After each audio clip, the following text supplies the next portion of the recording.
semata-mata diajukan terhadap dan atau berhubungan dengan pemohon. 3. Bahwa termohon seharusnya hanya menjawab poin yang berkenaan dengan permohonan perkara aku. Namun demikian, apa yang disampaikan termohon pada jawaban permohonan perkara aku jauh masuk ke dalam pokok perkara yang bukan ranah kewenangan lembaga pra-peradilan. 4. Bahwa penetapan tersangka berdasarkan putusan Mahkamah Konstitusi nomor 21-PUU-12-2014 dinyatakan pada intinya bukti permulaan yang cukup dalam menetapkan seseorang menjadi tersangka wajib memenuhi 2 alat bukti yang cukup sebagaimana ketentuan dalam pasal 184 KUHP. Hal tersebut tidak dapat dijawab dan dibuktikan dengan terperinci oleh termohon.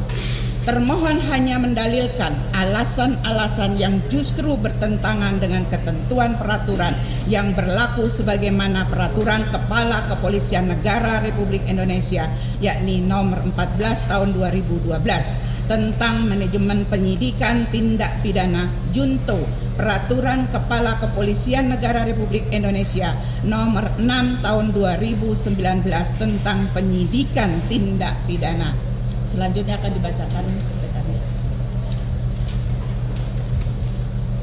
Izin melanjutkan yang mulia.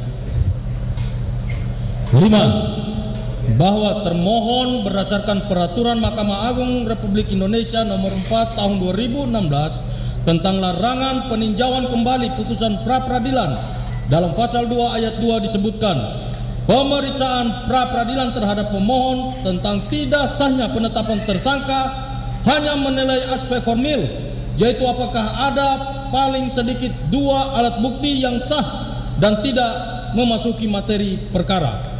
6. Bahwa penting untuk disampaikan pada tanggal 24 Juni 2024 berkas perkara atas nama pemohon telah dikembalikan dari Kejaksaan Tinggi Jawa Barat kepada penyidik inkaso termohon, yang mana oleh tim jaksa peneliti melalui Nur Sri Cahaya Wijaya Kasipenkum Kejati Jabar pada pokoknya telah mengirimkan pemberitahuan bahwa hasil penyelidikan belum lengkap kepada rekan-rekan penyidik tersebut, serta selain daripada itu menyatakan berkas belum terpenuhi secara formil maupun material.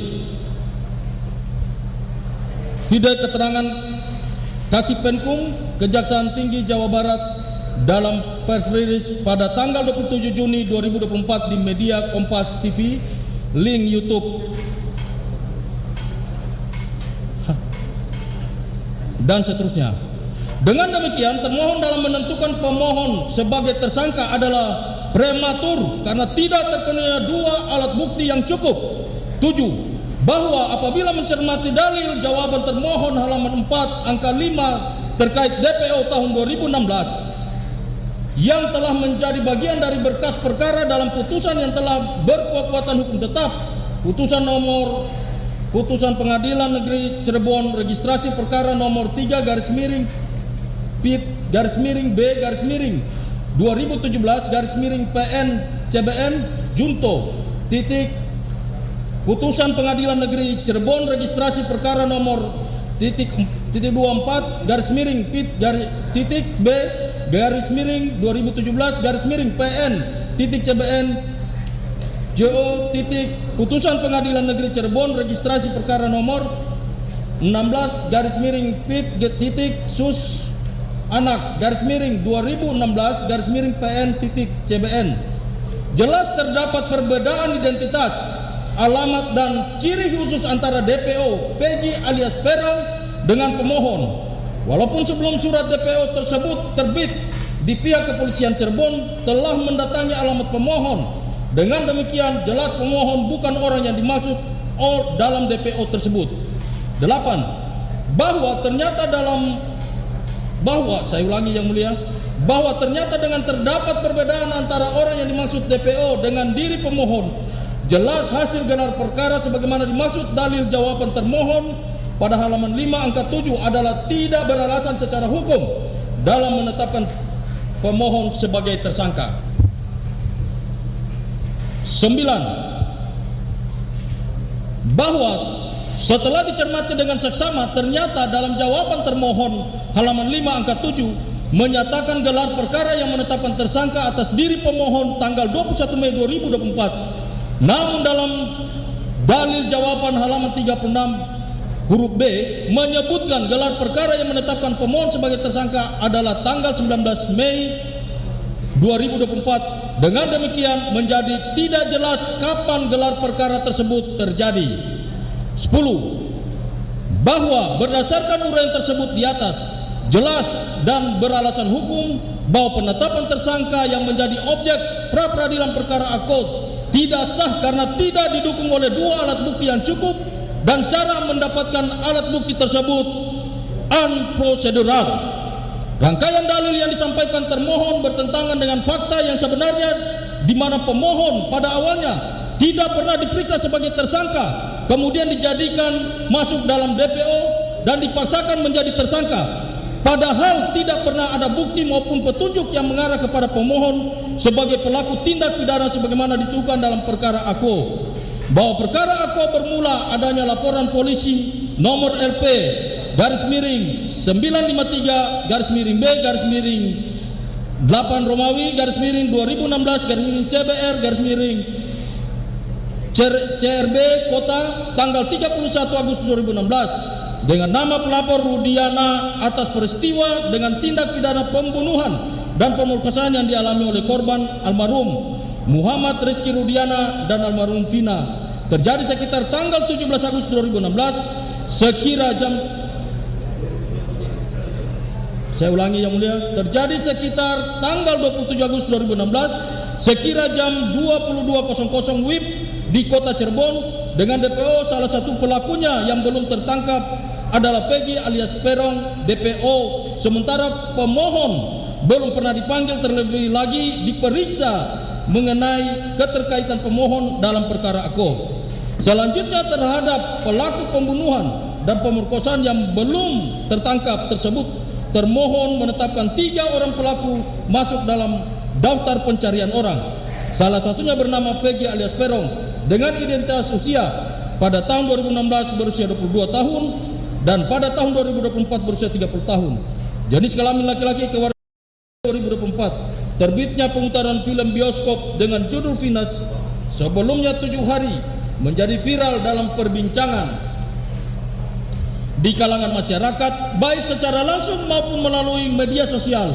Lalu kemudian publik menilai termohon tidak becus, terkesan lamban dalam menyelesaikan atau menangkap 3 orang DPO pelaku pembunuhan Vina dan Muhammad Rizky Rudiana.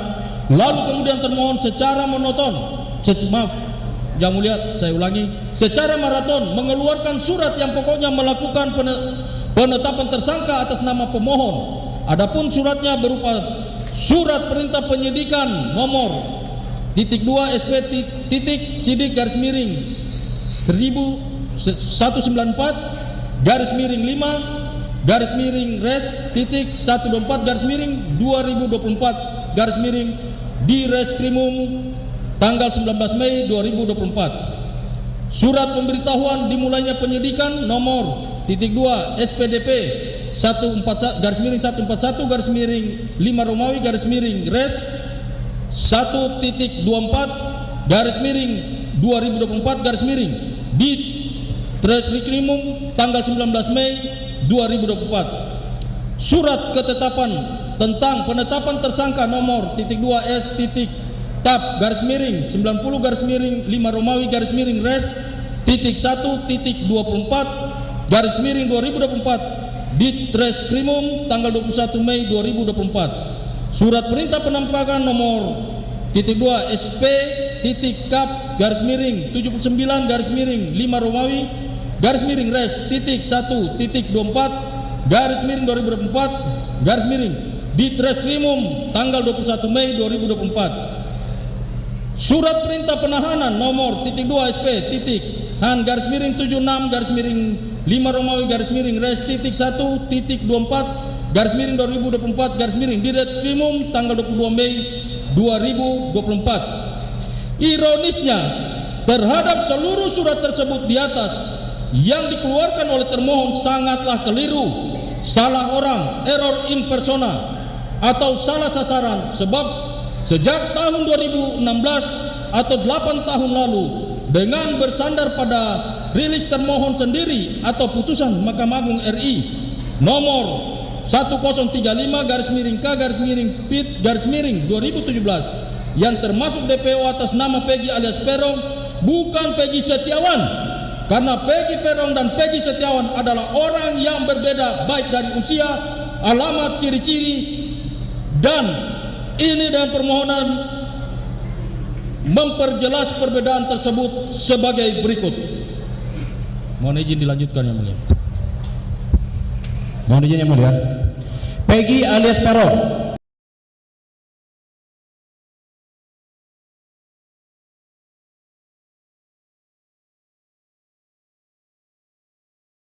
pada tahun 2016 berusia 22 tahun dan pada tahun 2004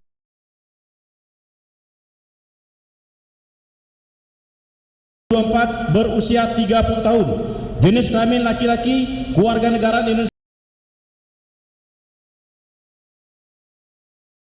Tempat tinggal terakhir di Desa Banjarbangun, Kecamatan Mundu, Kabupaten Cirebon. Dengan ciri-ciri khusus, tinggi 160 cm, badan kecil, rambut keriting, dan kulit hitam. Sedangkan Peggy Setiawan tidak menggunakan nama alias, serta tidak ada satupun orang yang mengenalnya dengan nama Peron, atau tidak ada teman ataupun pihak keluarga yang pernah memanggilnya dengan nama Peron. Kemudian pada tahun 2016 berusia 20 tahun dan pada tahun 2024 berusia 28 tahun, rambut lurus dan alamat di Dusun 1 Blok Simaja RT RT 04 RW 02 Desa Kepompongan, Kecamatan Talun, Kabupaten Cirebon. Lebih lanjut, pemohon alias Peggy Setiawan saat kejadian pada tanggal 27 Agustus 2016 telah bekerja sebagai kuli bangunan di Kota Bandung dan berdomisili di Kota Bandung. Bahkan keberadaan pemohon bekerja di Kota Bandung sejak pemohon selesai sekolah lanjutan pertama atau SLTP, sekitar berusia pemohon masih berumur 16 tahun. Oleh karena itu, kesalahan yang dilakukan oleh termohon adalah perbuatan semena-mena, tindakan yang tidak manusiawi, yang nyatanya telah salah menangkap dan menahan seseorang, dalam hal ini pemohon. 11. Bahwa mengenai penangkapan dan jawaban pada intinya termohon mendalilkan sebagai berikut. 1. Gelar perkara jam 9 WIB tanggal 21 Mei 2024. 2. Pemohon ditangkap jam 18 WIB tanggal 21 Mei 2024. 3. Pemohon ditetapkan sebagai tersangka pada tanggal 21 Mei 2024. PD surat perintah penangkapan nomor SP titik kap garis miring 79 garis miring 5 Romawi garis miring res titik 1 garis titik 24 garis miring 2024 Ditkrimum tertanggal 21 Mei 2024. 4. BAP terhadap pemohon dilakukan tanggal 22 Mei 2024. Dengan demikian terjadi kerancuan bahwa pemohon diperiksa dan hasil pemeriksaan tersebut dituangkan dalam BAP tanggal 22 Mei 2004, sedangkan pemohon telah ditetapkan sebagai tersangka tanggal 21 Mei 2024. 12.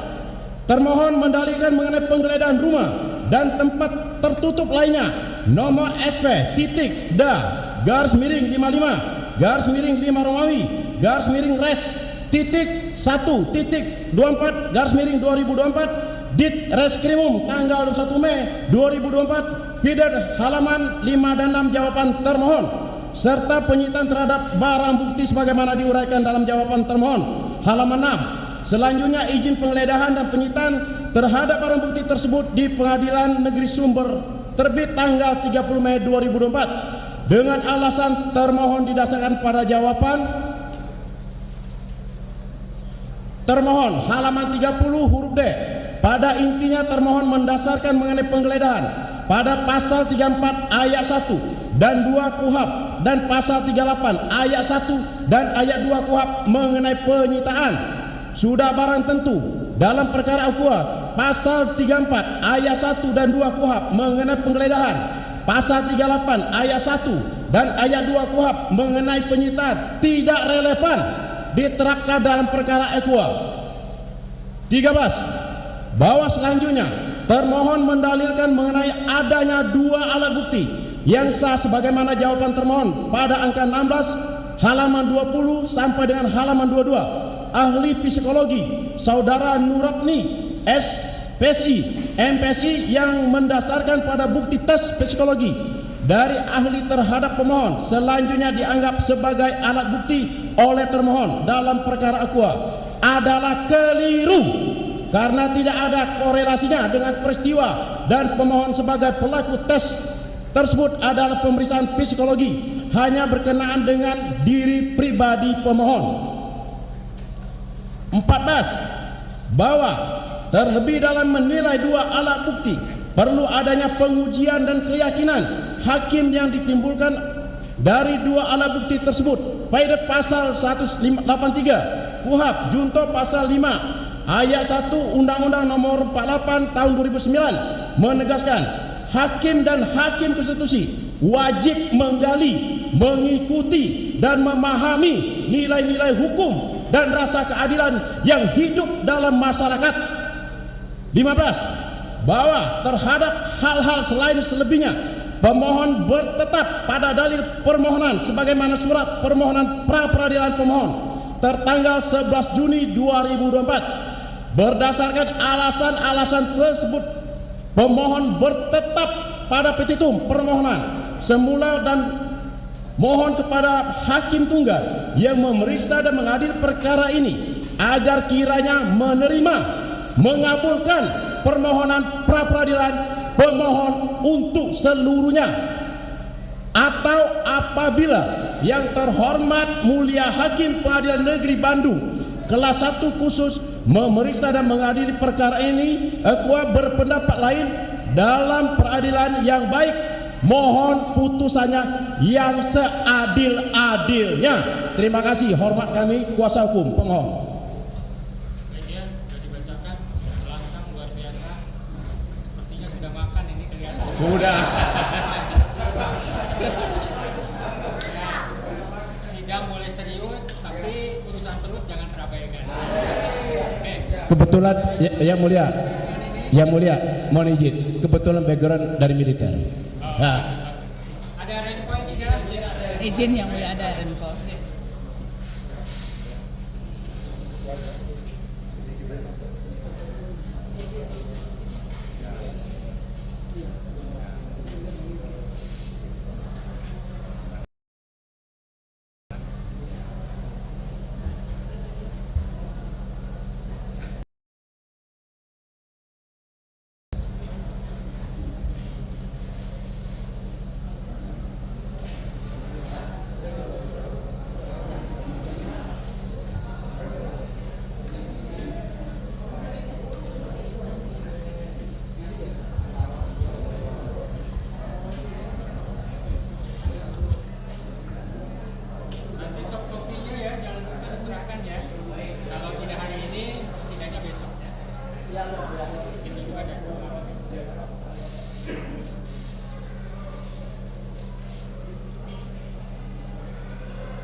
lagi ya, yang kedua ya.